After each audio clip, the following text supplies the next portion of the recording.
And welcome into the MLB Hot Stove Daily here at the Upside Sports Network. My name is Michael. Appreciate you guys joining us on a Tuesday evening. Not a lot going on around Major League Baseball today. A lot of smaller signings, especially on the relief side. But we did get one major headline out of the Arizona Diamondbacks. They have been revealed as the quote-unquote dark horse team by Bob Nightingale and John Heyman. Diamondbacks are said to be thinking about the possibility of moving on from Ketel Marte, possibly moving over Jordan Lawler over to second base, making room for Bregman at third base. Obviously, this would be a nice improvement for that lineup if they were able to get some young, controllable starting pitching in that Marte trade. There are some conversations going on between several different teams. Nothing is close on Marte, but I find it very curious that the Diamondbacks are the team that's the dark horse here. There are several teams that have had interest in Bregman each of the past two off seasons.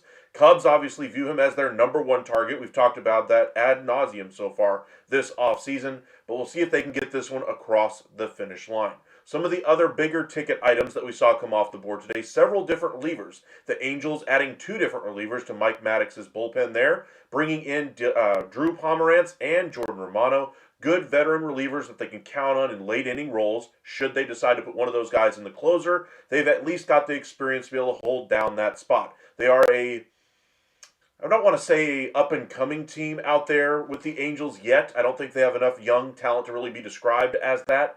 But I do think they're a team that's at least interesting to watch. Something that you could at least look at the trade deadline and say, hey, they've got 3 or 4 pieces that could be valuable to other clubs at the deadline. Or if they decide to just kind of keep adding around the periphery of this team again and again and again, while this team continues to add a little bit of youth here and there as they can sprinkle it up through the minor league system and finally get them to succeed at the major league level. If they can continue to do that, maybe in a year or two they could really have something going. But right now I don't necessarily view them as contenders, certainly not for the World Series, certainly not for the division. But this is an interesting move to kind of stabilize things for that Angels bullpen and for that organization. Do they continue to build this way, or do they decide to tear it down at the trade deadline? We shall see. Welcome in, everybody. Ethan, Miguel, appreciate you guys joining us as well. Harley, welcome in as well. Chris Martin is back with the Texas Rangers on a one-year deal. Alexi Diaz's deal finally became official today with the Texas Rangers as well. I'm kind of stunned Chris Martin is actually coming back to Major League Baseball in any capacity. I think Chris Martin looked. I don't want to say he wasn't good last year because he was. He had a sub-3 ERA, I believe, a 2.89, something along those lines, when he was healthy in 49 appearances. He left like 7 of those appearances, though, injured. Rangers just tried to keep trotting him out there because he was very effective when he was on the mound. The reason why he signed a one-year deal last year with the Texas Rangers because he wanted to be close to home for his swan song season. Well, apparently the money is right for Chris Martin to try to make another one-year run with the Texas Rangers. I don't necessarily think this is a good enough move for the Rangers, though, in that bullpen. They need to bring back Armstrong. To me, that's probably the number one arm on the market for me if I'm a Rangers fan. Then I might try to go the Hobie Milner route and all the other arms that we did last year. But to me, I need one more, not necessarily elite arm, but somebody I can really count on in the late innings. Sean Armstrong was elite last year. If he can replicate that once again, that would be fantastic for the Rangers. But bullpens are notoriously mercurial. One year, they'll have a fantastic year, sub-2 ERA. The next year, their ERA is over 5. It's just the nature of bullpens. And we'll see what they decide to do the rest of the way. Miguel, did Bregman go to the Diamondbacks? No, not yet. There are rumblings about that possibly happening once Marte is dealt. If he does get signed with the Arizona Diamondbacks before Marte is traded, that tells me we're going to see a trade pretty much right around the corner if Bregman does get done. I think the Diamondbacks are going to try to wait here, though, if they do decide to go down that road. Miguel, I was wondering if I haven't seen anything about that till now. There was the rumors today, as I mentioned, Bob Nightingale around 5, 6 o'clock this evening, and then John Heyman right after that confirming those reports. Harley, I think the Rangers get Gallen. I'm kind of leaning that way. A pitcher of that caliber, I guess, is the best way to describe it. There's not a whole lot of pitchers that kind of fit that range of the $20 million, $25 million player this year. I think Merrill Kelly would have been their preference on a shorter-term deal, but I think Zach Gallen, might have the better upside. Obviously had a down year last year for him, and I think a number of teams are going to be interested in him at that $20 million price tag. Do they end up going to a 5th year? Do they end up giving an extra $5 million per season to get that deal done? Remains to be seen. I think Cubs, Braves, Orioles, Yankees to a lesser extent, Giants, Padres, Red Sox, all going to be in there for Zach Gallen, and I'm sure I'm missing like 8 other teams as well. Ethan, Gallen to Cubs or Rangers looks likely if Diamondbacks get Bregman. Let's say Marte happens. That happens with the Boston Red Sox. I would expect them to go after free agency for starting pitching at that point because they're going to be dealing some young pitching away from that Red Sox team. Zach Gallen could very well end up in Boston along with Marte. But as far as if the Diamondbacks were to bring in Bregman, that would mean Marte is gone. They've addressed their starting pitching needs. He would not likely go back to Arizona. So I do agree with your premise that Gallen would be gone from Arizona. But I'm not necessarily sure that it's going to necessarily be the Rangers or the Cubs. Like I said, there's so many teams that are in on his market. It's too early for me to pencil in one of those clubs. I think we're still waiting on Michael King to go first. He's kind of in that same tier to me as far as that type of pitcher, the contract, how much he's going to sign for. I think they're all right around that same number. So we'll see what King ultimately goes for. Again, the finalists we reported on yesterday: Orioles, Red Sox, and Yankees for Michael King. Welcome in, Lucas. Appreciate you joining us. Watch the NBA Cup where the Knicks won the championship there. Whatever you think of the NBA Cup, but was an entertaining game at least. Wembanyama is finally healthy again, sort of. Still kind of working his way back into shape. What do you think of the Angels signings today? Just kind of talked about those already, but I do like the depth signings here for that bullpen veteran guys that they count on in late inning roles. Mike Maddox has worked wonders with those types of guys over the past, 2 decades, it feels like. Did a great job with the Rangers bullpen last year, guys who were coming off of down years that he was able to turn around and have very nice seasons. I think they're looking for more of the same out there in L.A. Ethan, Sean Armstrong has been good every other year. I'm out on him unless it's a 1-year deal. I wouldn't mind a 2-year deal for Armstrong, like you mentioned, every other year. I always talk about bullpens being mercurial, but I think there's so few options on the free agent market that would be difference makers that the Rangers would be willing to spend their money on, and I think Armstrong is one of those guys that they could still get at a cheap enough cost. And like I said, 2-year deal I'm fine with, 3-year deal probably not. When will Bellinger and Tucker sign? Tucker, I would expect sometime close to Christmas, possibly before. Bellinger, I would expect after Christmas. Sounds like they're going to wait for Tucker to set the market, and then Bellinger's going to reap the rewards of the teams that are left. Andrew, do you think the Phillies make any more moves? I want Alec Boehm traded, but I think he'll be back. I know you and a lot of Phillies fans have been talking about Boehm getting traded for what seems like the past 3 years. We've been talking about it here at the Upside. I just seriously doubt he gets moved at this point unless they make some significant addition to this roster that we don't foresee. Dombrowski spoke with the media today, basically saying his outfield is pretty much set with the addition of Adolis Garcia. I would expect them to try to move on in some capacity with Nick Castellanos, whether it be just outright releasing him or seeing if they can take a bad money for bad money contract.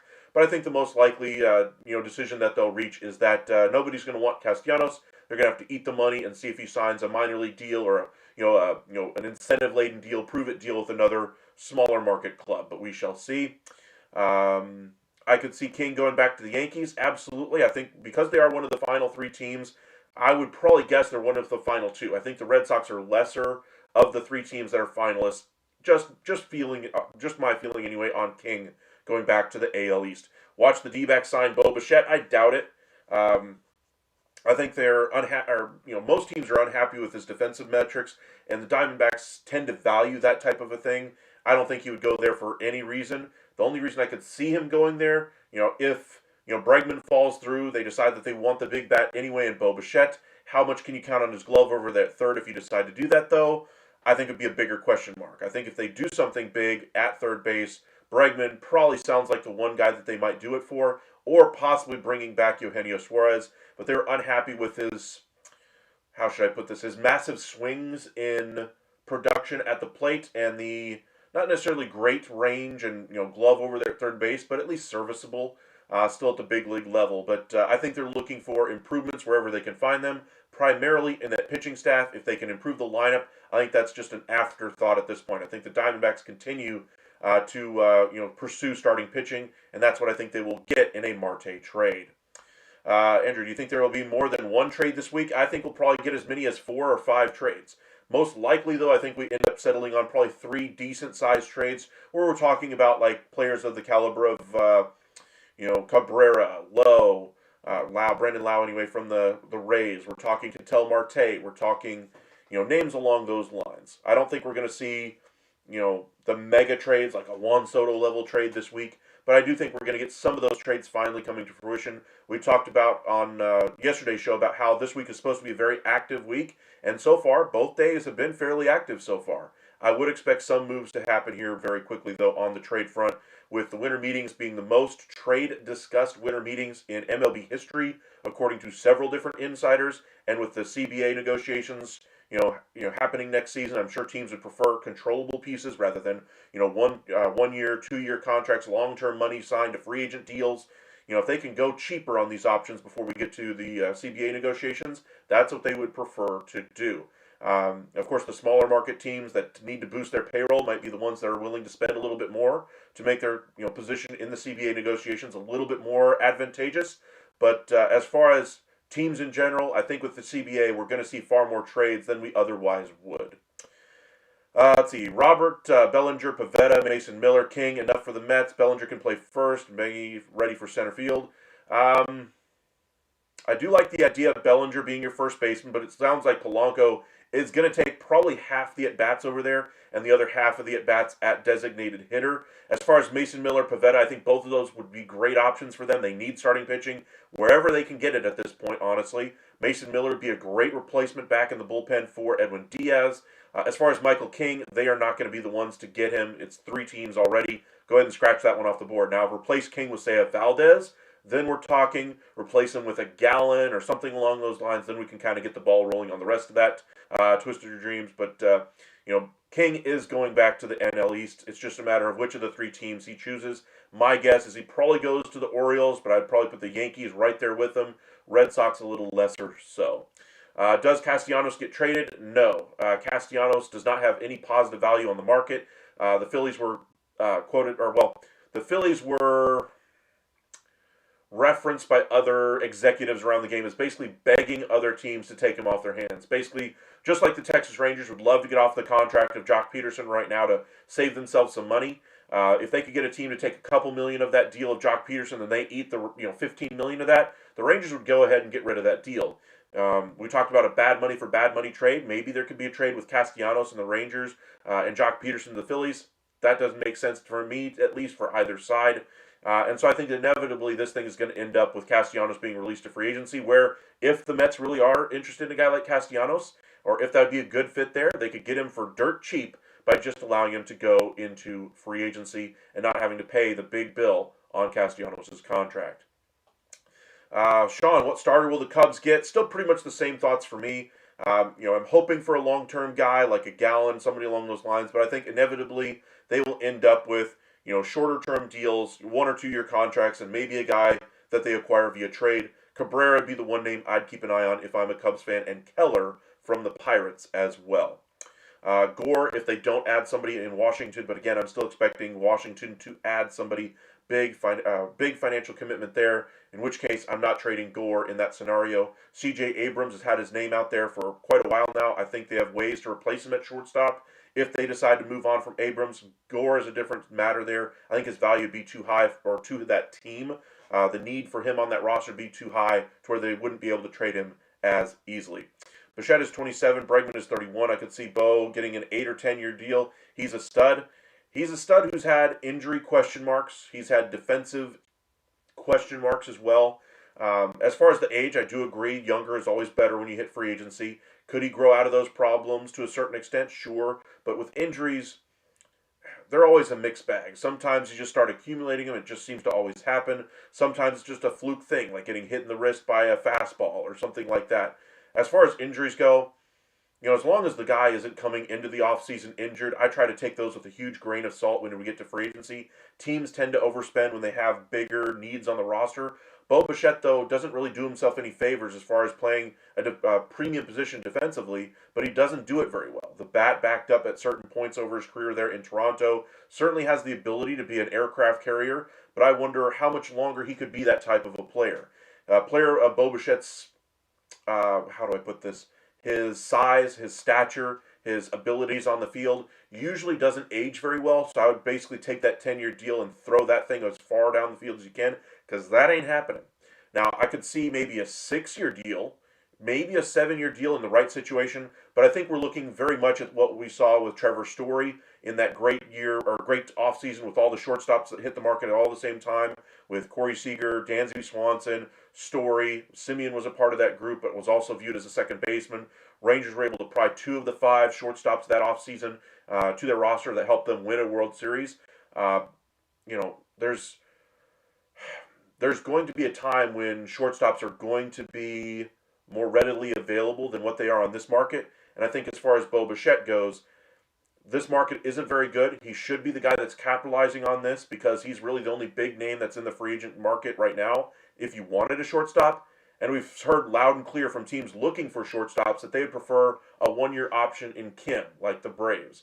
We heard they'd rather go after a C.J. Abrams from the Nationals. And again, this could be part of the CBA, driving down prices as teams try to, go for controllable guys before we go into the CBA negotiations, or just shine short-term guys instead of the long-term deal that Bo Bichette is sure to command. But again, how much is he really going to get? Is he even going to beat Trevor Story? 6 for, I believe, 144? I have my questions there. All right, try to catch up on a few more of these comments, and then we'll get into some of the other headlines from the day. Welcome back, John Anthony. Appreciate you joining us once again. When does Arenado get traded? I would expect sometime in the next month and a half. Arenado could happen very quickly. He could take a little bit of time. It's more about finding a guy or finding a team that's willing to eat a little bit of that contract and give something to the Cardinals that they're willing or that would be useful to them long term. Ideally, starting pitching, but again, he doesn't have great value right now. So it's just a matter of how much are the Cardinals willing to eat in order to get a prospect to their liking. Which again, that kind of thing can take a little bit of time. John, are the Yankees still in on Bo? I have not heard the Yankees on Bo for a little while now. I think they're not necessarily satisfied with what they've got on the left side of the infield at third or third or short, but they've kind of made their choice over there at third base with McMahon and now the re-signing of Ahmed Rosario. Not saying that they couldn't jettison those guys if they found a big improvement over there at third base, but I would argue Bregman is out there on the market right now. He's a far better player at that position. Bregman, I think, could still handle shortstop. He came up as a shortstop through college, and I think he'd be a far better option than Bo Bichette for the Yankees. However, I think they're kind of stuck with what they've got on the left side. They have bigger issues that they're trying to solve. They got first base. They're looking for another bat as well. And then, of course, they've still got to figure out what they're going to do in that bullpen with Luke Weaver likely leaving in free agency. Devin Williams left in free agency. Bednar's back there in the ninth inning, but where's their Swiss Army knife like they had in Luke Weaver last year? They're going to have to get creative in that bullpen. And, of course, they're still looking for premium starters like Michael King. But expect the Yankees to be fairly active. But as far as on Bo Bichette, I just don't see the fit. As far as being a better option than Volpe, I would say Bichette's bat is better. But is he worth the long-term contract, the commitment it would take to get him? I don't necessarily think that would be the right move for the Yankees when they have so many other needs that they would prefer to fill before going after a luxury item like Bo Bichette. Anthony, updates on possible trades for Sandy Edward from Miami, or have they changed their mind? They still want to actually compete for a playoff spot this year. They aren't going to compete for a playoff spot. I'm sure they would love to be in contention around the wild card by the time they get to September, and they can still do that even by trading these guys. They don't necessarily have to be 40 games out of the wild card by the time August 1st rolls around. I think they could still be within 10 games when September rolls around, even if they traded Cabrera and Alcantara and others.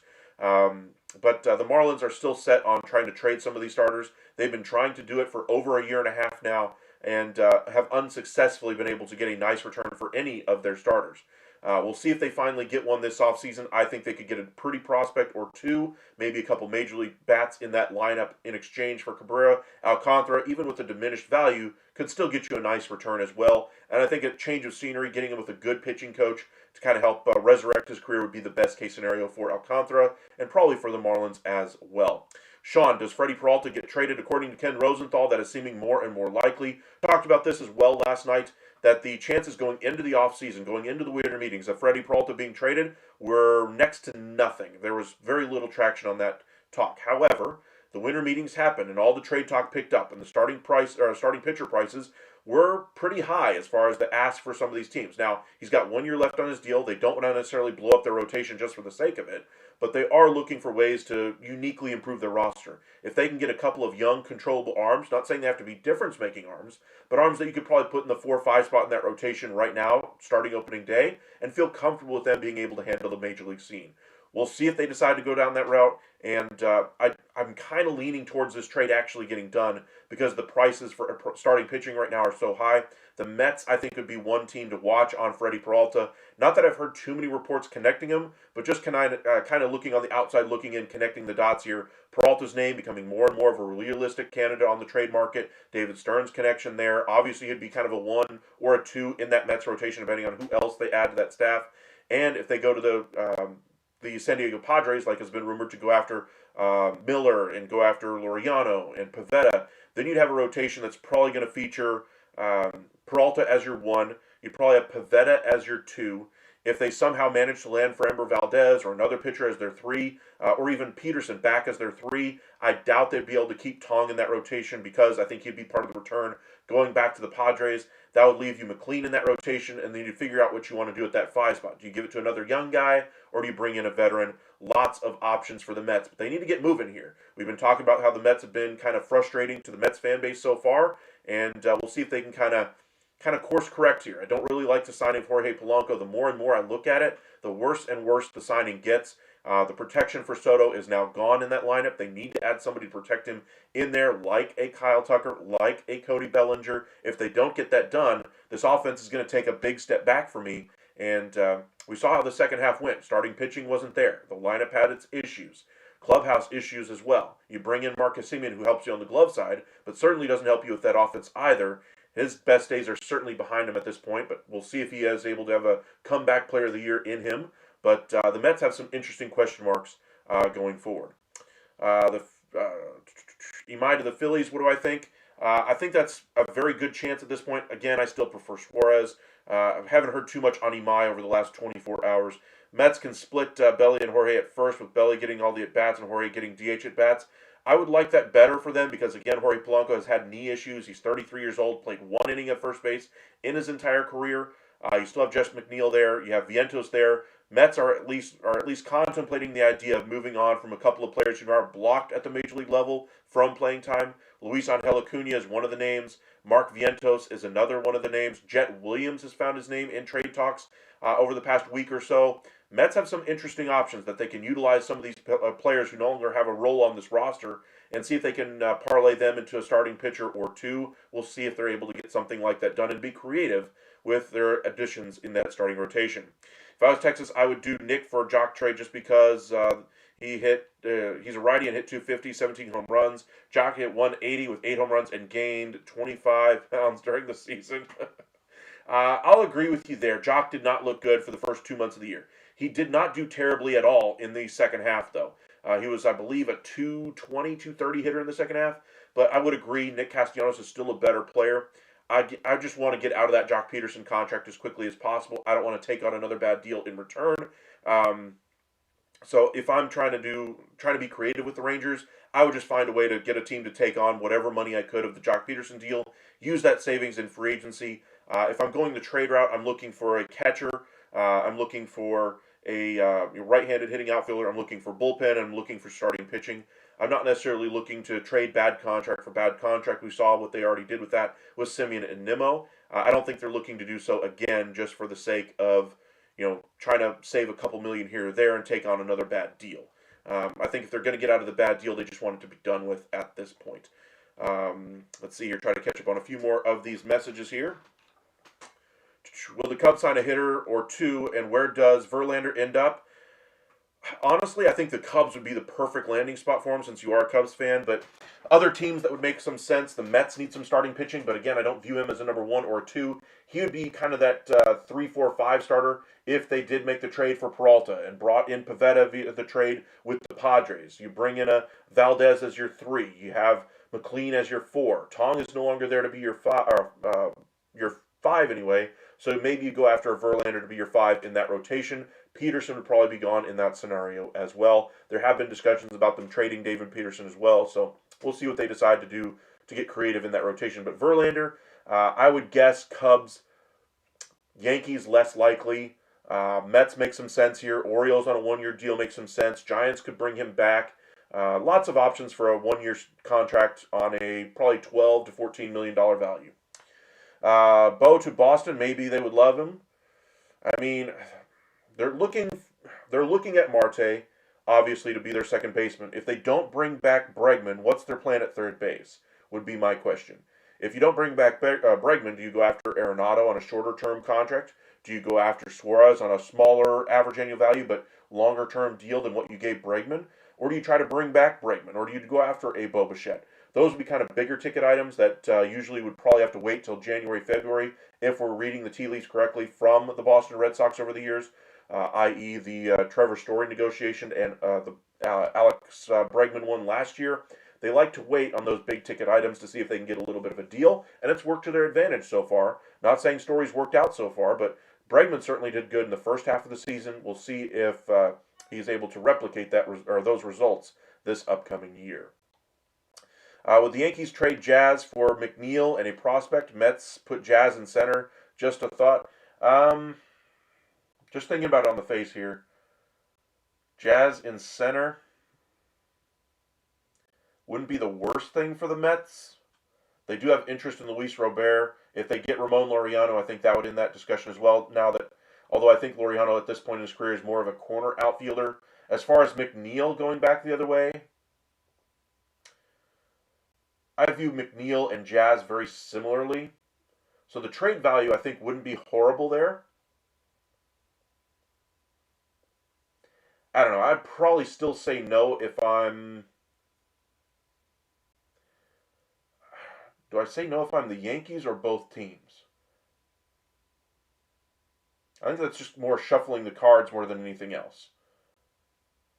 I think there are other solutions that would be better for both teams. Mets obviously need to, get off their pine and decide to spend some money in free agency. That would solve their issues right now with Bellinger and others. Yankees, meanwhile, same kind of thing. Bellinger again. Who's going to ultimately win in New York in the battle for Cody Bellinger? I kind of think he ends up on one of those two clubs. All right, let's try to catch up on a few more of these comments here. Yankees need to look at the Cardinals shortstop. I don't think you're getting him, but the Yankees, if they want to get creative at shortstop, I think are probably going to have to wait till this upcoming offseason. Then I think you could probably convince Corey Seager if he has another bad year in Texas, or if Texas has another bad year down there, that even though he might have his 10-5 rights, he might waive his no trade to go to the Yankees and be in a more competitive situation. Corey Seager is a consummate professional and is a winner. He wants to win, and I think if the Rangers struggle for a third straight season, we could see him not necessarily demand a trade out in the open, but would be willing to waive his no trade for a competitive situation. The Blue Jays are the only ones that will give Bichette a long-term deal. I don't think so, Anthony. I think we're looking at the Washington Nationals as probably the team that's going to give him that Trevor Story soft landing spot type of a contract there. I think if they trade C.J. Abrams, there's a spot right there for him. There's also thought that they could bring in Bo Bichette even if they keep C.J. Abrams as well. I think the team that's going to sign Bo Bichette remains to me as the Washington Nationals. Tim, welcome back. Been a minute since I've seen you in here. Appreciate you joining us once again. Should the Mets sign Bellinger to replace Alonso at first base? I would. I mean, I'm not satisfied with McNeil or Goldschmidt or Polanco over there at first base. Bellinger would be better than any one of those options. If we're looking at the track record of the Mets so far this offseason, though, they're telling you Polanco is going to split his time at DH and first base. Well, if he's splitting time over there, you already have two guys in-house that probably would split the time there. Vientos is already in-house, and you also have McNeil. But there is talk about them moving on from McNeil at some point this offseason. That still leaves Vientos. Talk about Vientos moving on in a trade as well. If both of them go, then we could see them kind of platoon maybe a Goldschmidt over there. If they're able to win the bidding for Bellinger, I think his versatility as far as an outfielder and first base would be invaluable for a team like the Mets. Alcantara for Vientos, get it done. That's not a bad idea.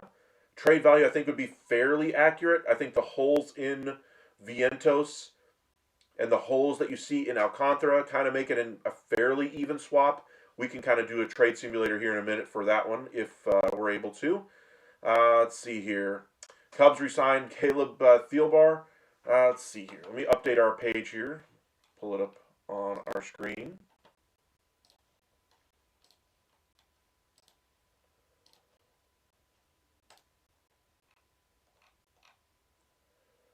The A's made a 4-year offer to Ha-Seong Kim, and he turned it down for 1 year from the Braves. That's fascinating. Farewell message to Seattle from Polanco. Good guy, but honestly, just wrong decision for the Mets. I'd really loved him to get that contract from another team where he could be a utility player. The Mets, I think he would have been a nice utility infielder if you hadn't made the move for Marcus Semien, but now that you did, doesn't really make sense as a fit over there at first base. I don't see that news. Let me pop up my screen here. One of the other bigger signings we saw is the Giants did add Adrian Hauser. I think it was a 2-year, $20-something million deal. Yeah, 2 for 22. Goes from basically a minor league contract with an invite to spring training with the Rangers, bounces over to the White Sox, is able to trade it at the deadline, has a very nice year last year. Really like what he was able to do, and for the Giants, this is kind of about the right price for what he was able to do last year. If he can replicate it, great. But he's going to turn 33. He's not going to cost you a whole heck of a lot of money here. Nice move there. Let's see here. Let's go to recent.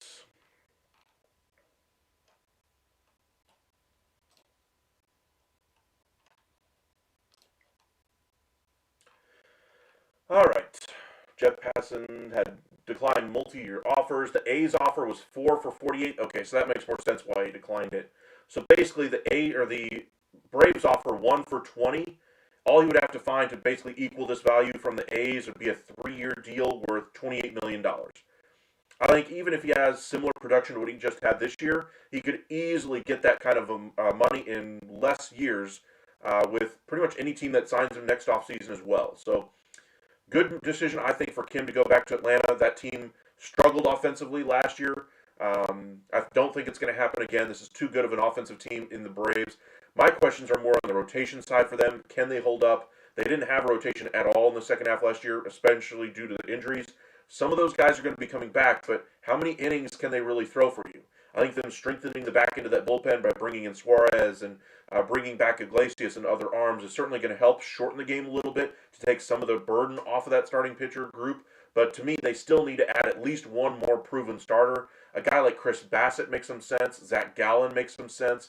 I think a shorter-term contract, like we've seen in years past, for guys like Chris Sale, guys like Charlie Morton, I think would be the way they go. And so Chris Bassett, I think, really fits that mold. I did hear some people connecting Chris Bassett with the Texas Rangers today. Rangers have had interest in Chris Bassett on again, off again for the past 7 or 8 years at this point now. After facing him in the division, of course, with the A's, he's a very good pitcher. I wouldn't necessarily qualify him as an ace. I wouldn't even qualify him as a number 2 at this point in his career. But with the Rangers rotation, you're looking DeGrom, Eovaldi, Leiter as your 1, 2, 3. If Bassett is your number 4 and can eat some innings, that gives you some competition for the number 5 spot in the rotation. Do they give it to Jacob Latz? Do they bring up Kumar Rocker again? Do they bring in another guy in free agency? Does another guy in minor league invite like Adrian Hauser end up earning that final spot? Do they bring back Tyler Mahle? Does John Gray decide not to retire and come back? All of those would be decent options at that point. But I think Chris Bassett would be a nice option if they don't land a guy like Framber Valdez or they already didn't sign Dylan Cease, but if they don't bring in Zach Gallen, which are some of the rumors we've been hearing as well. But keep an eye on Chris Bassett going to the Rangers. I don't think he would cost you $20 million. I think he probably would sign for 2 for, say, 35, maybe a little bit less than what Merrill Kelly got. And I think it'd be a really good option as the number 4 starter for the Texas Rangers. Be sure to hit that like and subscribe if you haven't done so already. Got about 40 of you guys with us in the chat. Thank you for those likes. It does help us out a lot. Turn on your notifications when we do go live. That way you can be notified as well. Manaea would be the 5th starter there. I'm not sure how much they trust Manaea. I think if they can find a way to offload his salary, a la a Senga trade to the Minnesota Twins, like we talked about earlier this offseason, about a trade where you could send Joe Ryan and send back the other way some younger starting pitching going back the other direction to the Minnesota Twins. In that deal, you could send Kodai Senga to kind of give them a starting pitcher in their rotation and take over for Joe Ryan. I think if they could do something like that with Sean Manaea, I think that would be their preference. 5th starter for Manaea, I think would be kind of what he's penciled in at, because you don't have a 1 or a 2 at this point. Injuries, he had a really nice year a year ago. Manaea did anyway. I thought he had been a very nice option number 2. Obviously, I was wrong. I'm not willing to double down on that mistake by allowing him to go into the year in my top 3 in my rotation. If he's in the top 3 of your rotation, if you're a Mets fan going into next year, you ain't going very far. You're looking at this past season as kind of best case scenario for what could happen in 26 if that ultimately happens the way that we described there. McNeil and Vientos will be gone for sure. I do think there's a highly likely chance McNeil is gone. Fit right now is a little tough to see, especially with so many different second basemen on the market. Donovan, Marte, Lau, Cronenworth is also out there. To a certain extent, the Rangers, they traded Marcus Semien, but there has been constant rumbling about them doing something over there at second base. Luis Arraez is there as well, or is a guy on the free agent market. Lots of options at second, so it might take a while for McNeil to find a home. As far as Vientos, even with his warts, the issues that he struggles with from time to time at the plate or in the field, I think he's still got value for other clubs looking for a guy with some power, a guy with a little bit of potential left, untapped potential. Is it going to get you anything of consequence? Probably not, but could probably get you a 7th inning setup guy, or maybe even get you a starting pitcher like a Sandy Alcantara, kind of down on his luck kind of a guy, and just see what you can get for him. But I think that's probably where his value is nowadays. Andrew, where does the 2nd, 3rd baseman from Japan go, and can the Phillies get one of them, and where does Fairbanks go? You're talking about Okamoto is the 2nd, 3rd baseman that you're talking about, but he can play all over the diamond. He can play a little bit of second, he can play a little short, he can play a little third, he can play first. He's even played, I believe, the corner outfield spots in Japan. Now, as far as the difference between the two, Murakami is seen as the younger guy, but has bigger swing and miss issues. Power is prodigious, but will the strikeouts be a bigger issue in the States than they were internationally? As far as Okamoto goes, more of a bat-to-ball kind of a guy, doesn't have necessarily the power that Murakami does, but still has some pop to his game. He's a little older than Murakami, but seen as a more of a glove-first, I guess you could say, type of a player, but somebody who's going to hit for a little higher average than just your typical glove guy like Nick Ahmed in the years past. He's not going to hit you a $196 and still be a premium glove. He's probably going to hit you I would guess probably between 240 to 260 at the big league level, in his first year. Hopefully he plays better than that. But I think that would be a reasonable expectation. As far as where his best position is, I would still say third base. As far as the Phillies getting him, I think he'd be the better option for them, given with the addition of Dolis Garcia in that outfield. I don't think they necessarily need another high swing and miss type of a guy in that lineup. You already have Schwarber, who's not necessarily a strikeout candidate, but doesn't necessarily get the ball in play nearly enough. He's certainly a good on-base percentage guy as far as walks and that kind of a thing, but the power is still there. You have Adolis Garcia, strikeouts are an issue, the swing and miss is an issue. You'd add another guy that kind of fits that similar type of a mold, power coming in as the first, asset for that player, and I think they'd be better served by having a more well-rounded player like Okamoto instead of Murakami. Now, as far as him going to Philadelphia specifically, I still think they're going to end up with Bohm starting opening day at third base for them. I just don't see a way that they move off of him. I know that a lot of the fan bases tried to trade him in multiple deals over the years. Luis Castellanos, we tried to trade him for the Seattle Mariners last year in a way for Seattle to free up some money to add some hitters in that lineup. Ultimately, they were able to get creative and figure things out at the deadline. But Bohm is still there, and until I actually see it in print that he's been traded somewhere, I'm just finding it hard to believe that he will ultimately get moved on. As far as where does Fairbanks go, your guess is as good as mine. Relief pitchers are so hard to pick right now.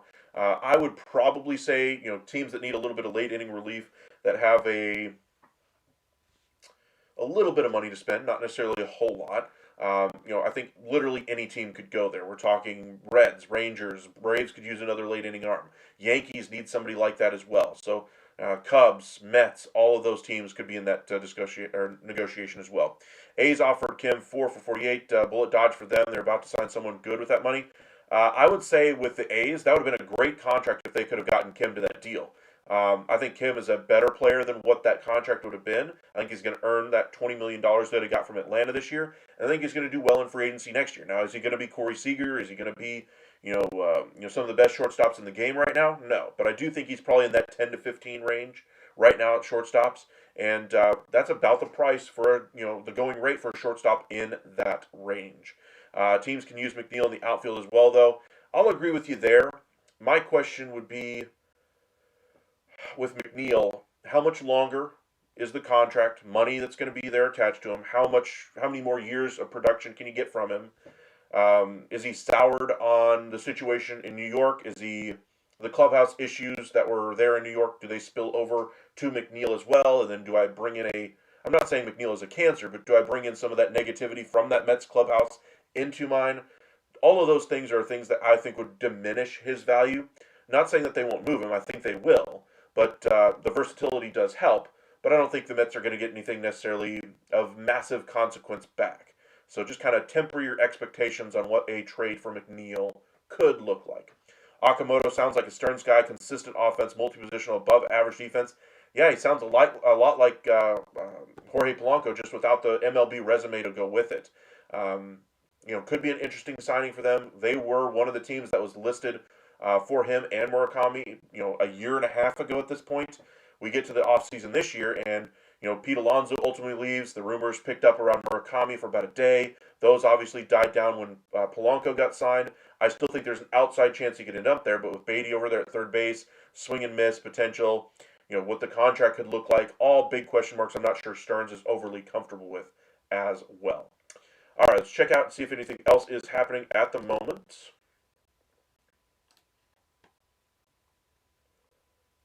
Jalen Brunson won the Cup MVP. Very nice. Former Maverick that they should never have gotten rid of.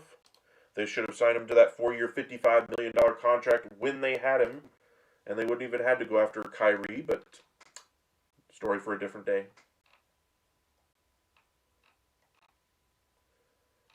Doesn't look like anything else is happening this evening. Some of the other moves that we did see today anyway. Royals finalized their extension with Michael Garcia. Rays finalized their deal with Steven Matz, deals that we had discussed before. Pirates brought in Gregory Soto. We already talked about the Diamondbacks, bringing back Merrill Kelly. That deal is yet to be official yet, so far anyway. We talked about the Giants getting Adrian Hauser, the Mets, and Jorge Polanco. The press conference that they had there basically said he's going to split his time at DH and first. I'm curious to see how much time he actually spends over there at first base. And then, of course, the Diamondbacks showing interest in Alex Bregman. I don't like Bohm. I think he's overrated. I'm not arguing with you on that point. I just think that Phillies fans are a little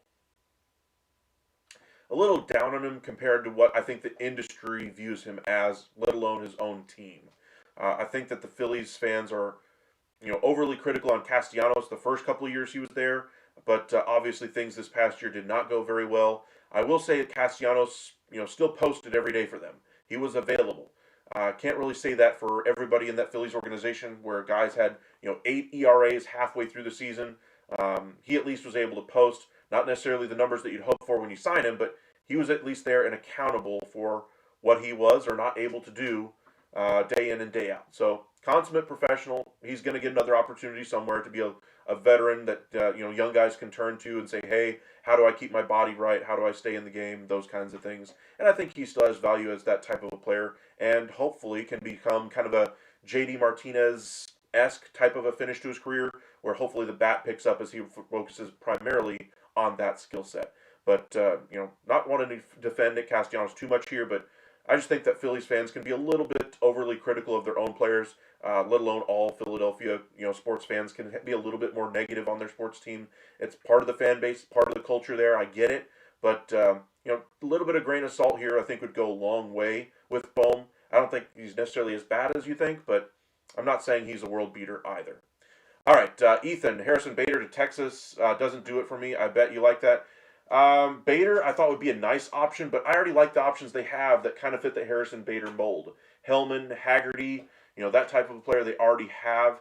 I would rather, go after a little bit bigger player if I'm looking for a right-handed hitter. Somebody with, I like Bader, don't get me wrong, but somebody with a little bit more pop than a Harrison Bader. But I wouldn't mind a Harrison Bader addition, but I just think you already have that type of a player already on your roster. Why spend the money on it when you already have those guys? Harrison Bader, though, should do very well. I'm expecting a 2-year deal, $18-20 million range. Royals make a lot of sense. Teams that look for defense, speed in the outfield, on base percentage, availability, range, and when he's out there in center field, flexibility to play all three outfield positions. Bader does all of those things in spades. Does he do it for me, though? No, he doesn't do it for me either, Ethan. Okamoto could be the one splitting time with Jorge at first and playing some outfield and backup third base as well. Injury protection for guys like Simeon as well. Exactly. I think he'd be the kind of a Swiss Army knife for the Mets, but I still think they need to go more aircraft carrier than they need to go for utility guy. I think they need more protection in that lineup for Lindor and Soto rather than, utility player. If Okamoto can turn that bat into, a plus asset, that'd be fantastic for them, but I'm not necessarily counting on that if I'm the Mets. I'm focusing on his availability. I'm focusing on him playing all the different positions, being a plus glove at all those places. I'm not necessarily looking for him to be a plus bat when I bring him in for those reasons. I still think they should have brought back Alonso at this point, but if they're not bringing back Alonso, I think that pretty much means you're going to have to go a little bit more for Cody Bellinger than I think you were comfortable with, but we'll see what they decide to do. Pomeranz did sign with the Angels, one for $4 million. Jordan Romano signed 1 year, $2 million with the Angels as well. Good veteran pickups we talked about at the beginning of our video. What's up? We appreciate you joining us. Welcome in. Appreciate you. You can get both guys 500 at bats. 500 may be a little bit of a stretch, but I could see 450, 400 for sure. I know I've been getting Okamoto and Bellinger for center field or left. Okay. Marcelo Ozuna. Y'all know my feelings on that. Please no. Please God no. As far as Okamoto and Bellinger, I think those would be really nice options for the Mets. If they got both of those guys, I'd feel a little bit more comfortable that they're getting another, lineup, more lineup protection and more more of a proven bat in that lineup with Bellinger. I'd be satisfied with that lineup at that point. If they brought in Okamoto to just kind of round out the team, you'd be going with a little bit of youth in the outfield most likely. I wouldn't preclude them from bringing in a Goldschmidt to help them at first if necessary as well. Marte's out there, had a nice season for the Mets last year. We were talking about Bader to the Rangers. I think Marte would be an interesting option, but he's not necessarily a center fielder. So we'll see. As far as what the rest of that would mean for the Mets if they brought in Okamoto and Bellinger, again, still revolves around that starting pitching. They got the money if they want to. Yes, they do. Lindor is leaving the Mets. Bad clubhouse morale with Soto. I don't think so. I think he's very happy being in New York. I think that's where he wants to play. I think they will solve their issues if there are any lingering issues left between the two players. I think they both understand they're signed to long-term deals. They're going to have to be friends with each other on this team. Not that I think there's any major issue between them, but I think they'll let bygones be bygones.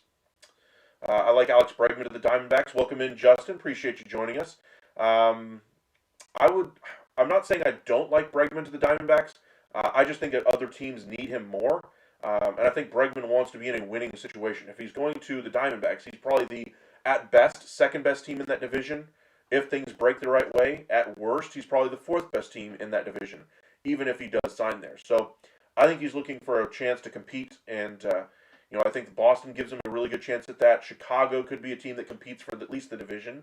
I don't think they'll win the World Series anytime soon, but they could at least compete in that division if they brought in an Alex Bregman. Remains completely on what they do in that rotation, of course.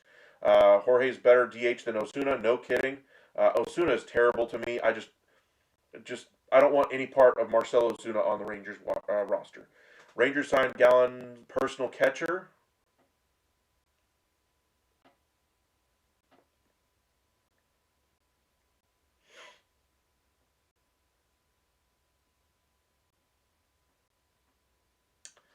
His personal catcher, huh? Danny Jansen, Higashioka are your catchers currently.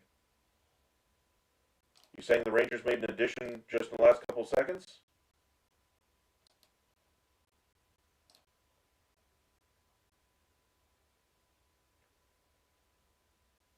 What did Celebrini do? Really good young player in the NHL. Wow, that's a spin. Wow.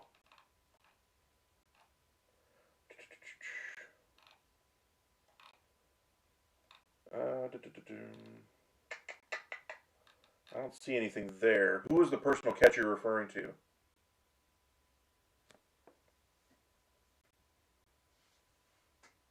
Herrera?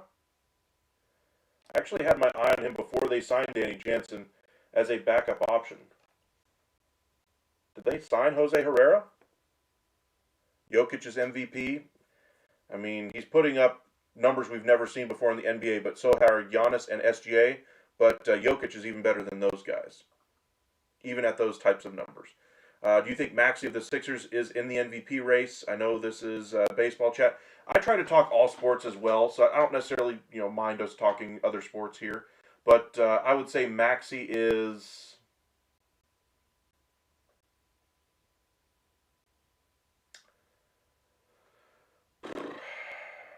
If I had a vote for MVP, I'd put him in my top 10 for sure. He's been really good. That team was not supposed to be very good this year. They have the talent to me, but that Embiid deal is going to keep them from being a true, you know, have a real chance to compete for years to come. I think he's just washed at this point. But I think Maxey's very easily in the top 10. I'd probably put him probably 6 or 7 in the MVP vote right now. My 1, 2, 3 would probably be Jokic 1, SGA 2. I think everybody's probably going to vote SGA, though, because everybody likes the new shiny toy. Um, Giannis is on that level, but the injury might take him out by the time the season is over. He would probably be my third pick currently. Brunson's right on the edge of that top 5. Luka's got to be in that discussion as well. But I think there's a clear top 3, and then there's the rest of those guys. The Maxies, the Brunsons, the Lukas. That type of player. Jose Herrera, just in case you guys were wondering, his numbers last year were actually fairly interesting.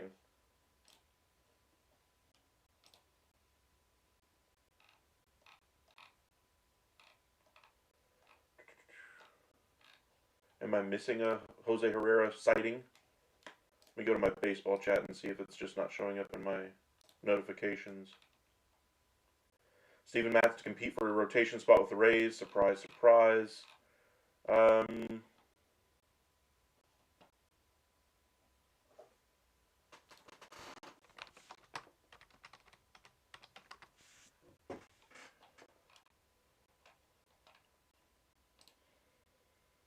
There we go. Minor league deal. Okay. I must have missed that one yesterday. We had a fairly newsy day yesterday, and I did not see that one. This is kind of the perfect third catcher for me for the Rangers, because the Rangers do have two guys that are probably going to need some injury replacements at times, and I do like his bat. He had a decent year last year from what I remember at times. Basically a nothing at the plate, a 187. Has a little bit of a pop. Not much, though. OPS plus, not much. Maybe I'm just remembering a couple of games of his last year. Maybe that's what I'm thinking of. That and James McCann was the other one I was thinking of as well. Bulls are bad, but Giddy is balling. True. He could be a candidate for most improved, but I don't think he'll get it.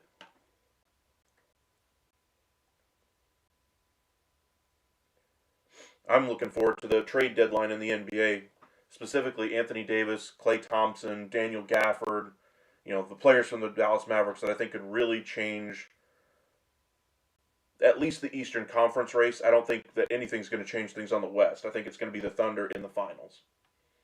Sorry, Nuggets, even though all the additions this offseason look really good on paper, and they did make your team better and deeper like they were when they won the finals, but the Thunder are just so dang good. They don't have just, a starting lineup. They don't just have a bench. They have a full 15 deep roster and the two-way guys that probably could start for most teams in the league. They are just that good. And, oh, by the way, they have a really good chance to get one of the top 5 picks this year with that Clippers pick. I mean, it's going to be obscene how good they are.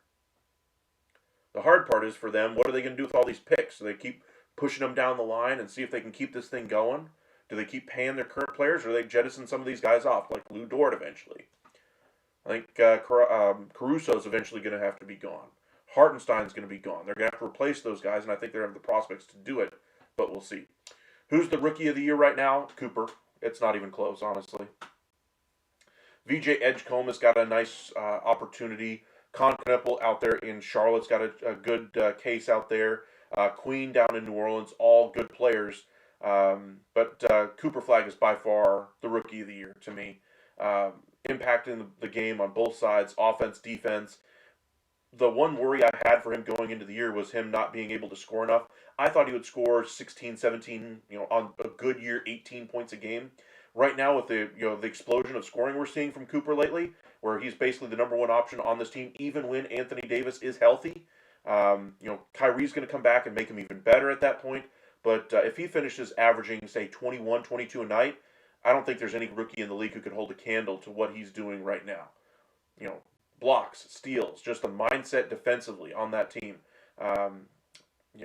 With the center issues that they've had, nobody healthy as far as a big man, basically playing a two-way guy and Dwight Powell as your center the majority of the season, and yet you're still this good defensively, that's Cooper Flag. Klay Thompson looks better defensively than he has in over a year. He had a terrible start to the year for the first 15, 20 games, but since then he's been balling. He's a top 10 defender at his position in the past month and a half, I believe.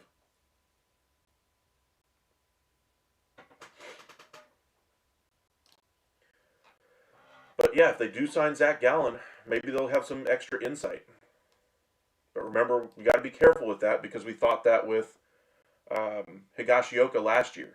How we had a chance to bring in Yamamoto because Higashioka can speak the language and so forth. And I was like, we'll see.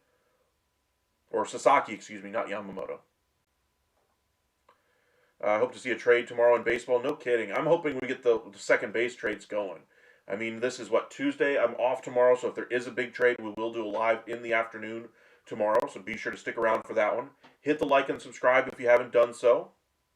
We'll start our live tomorrow evening around 9 o'clock, and then on Thursday and Friday we'll start probably around 11.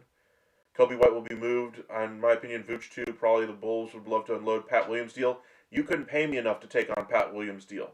The worst deals in the NBA right now are probably Jakob Poeltl, Caleb Martin for the Mavericks, Pat Williams for the Bulls. Those are some of the worst contracts in the sport. I'd say Embiid's got to be in there because he is absolutely terrible right now. Anyway. All right, so we'll just update one more time, see if anything else is happening. I doubt we'll see anything big. I was hoping with our late start tonight we might get some trade talk here, but doesn't look like that's going to happen. It's already 12:30 on the East Coast right now, and nothing new happening on X. All right, well, appreciate you guys joining us. We'll be back live again tomorrow, 9 o'clock. If there is a trade during the day tomorrow, if there's a big signing tomorrow, be sure to join us here at the Upside as well. We'll go live if there is something big tomorrow afternoon. Zach Collins outplays Vooch every night. He should be the starter. I think both of those guys are gone at the trade deadline if they can get a guy like an Anthony Davis or somebody of that type or somebody of that caliber, somebody that can play at center or power forward that would require their salaries to be involved in that deal. I think their preference would be to trade Vucevic. Just eyeballing it, but I think Collins would be better coming off the bench if they did bring somebody else in, which would mean Vooch would have to go out. I don't think Vooch would necessarily shift to the bench as well as, say, a Zach Collins would. But anyway, as far as just kind of wrap up, if I was to pick a destination, by the way, for Anthony Davis, the team I really want is the Atlanta Hawks. I want Kristaps Porzingis back. I want Luke Kennard in that deal. I want, if I can get it, I want Asa Newell, but the only way I make the trade is if you give me the Pelicans pick, and I hold out for it, and I hold out for it, and I hold out for it. And I think the Hawks could get desperate enough if Anthony Davis stays healthy closer to the trade deadline, not necessarily all the way to the deadline, but closer to it. I think you could pry that pick out of Atlanta. I think they would get that desperate. I think they see this year as a real opportunity with Trae Young still on the roster before they decide if they're going to give him a max or trade him for other pieces. With Anthony Davis under contract for another year and then player option, and then if they decide to extend him, I think that'd be their, go all in this year while the East is very winnable and at least get to the NBA Finals and see if you have a chance against the Thunder. I think this is the one year they have that chance. If they don't do it this year, I don't see them getting to the NBA Finals anytime soon. I think Boston's going to be better than for years. I think Cleveland's going to be better. I think New York's going to be better. I think Detroit, if they continue to add and build on what they've already done, they will probably be better. Indiana's going to be healthy soon. They will be better. Question marks around Milwaukee or whether or not they'll trade Giannis or if they'll try to add to this roster with what assets, I don't know.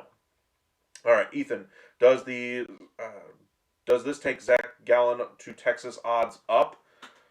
1%. I think backup catchers and catcher movement news doesn't really matter a whole heck of a lot to me anyway. Now, as far as personal catchers, that's the only reason why I'm giving it a 1% uptick for the Rangers. I still think he's a good chance for the Rangers. I think that the Rangers reporters are kind of picking up what the team is putting down as far as their interest in him. But I think he's going to go where the best dollar is, not necessarily where his backup catcher decided to sign. So just a thought, while it helps, gives you at least a, hey, good to know he's there, it's not necessarily making the difference over an extra $1 million more coming from the Chicago Cubs. Put it that way. All right. Appreciate you guys joining us. Hit that like, subscribe. If you're new here, hit that subscribe and follow us over on Facebook, Upside Sports Network, when we do go live. Be sure to join us here at the Upside again. 9 o'clock will be live tomorrow night. If there is something big that happens during the day, we will go live as well. Appreciate you guys joining us. Thank you guys so much for your support, and we'll see you guys again tomorrow.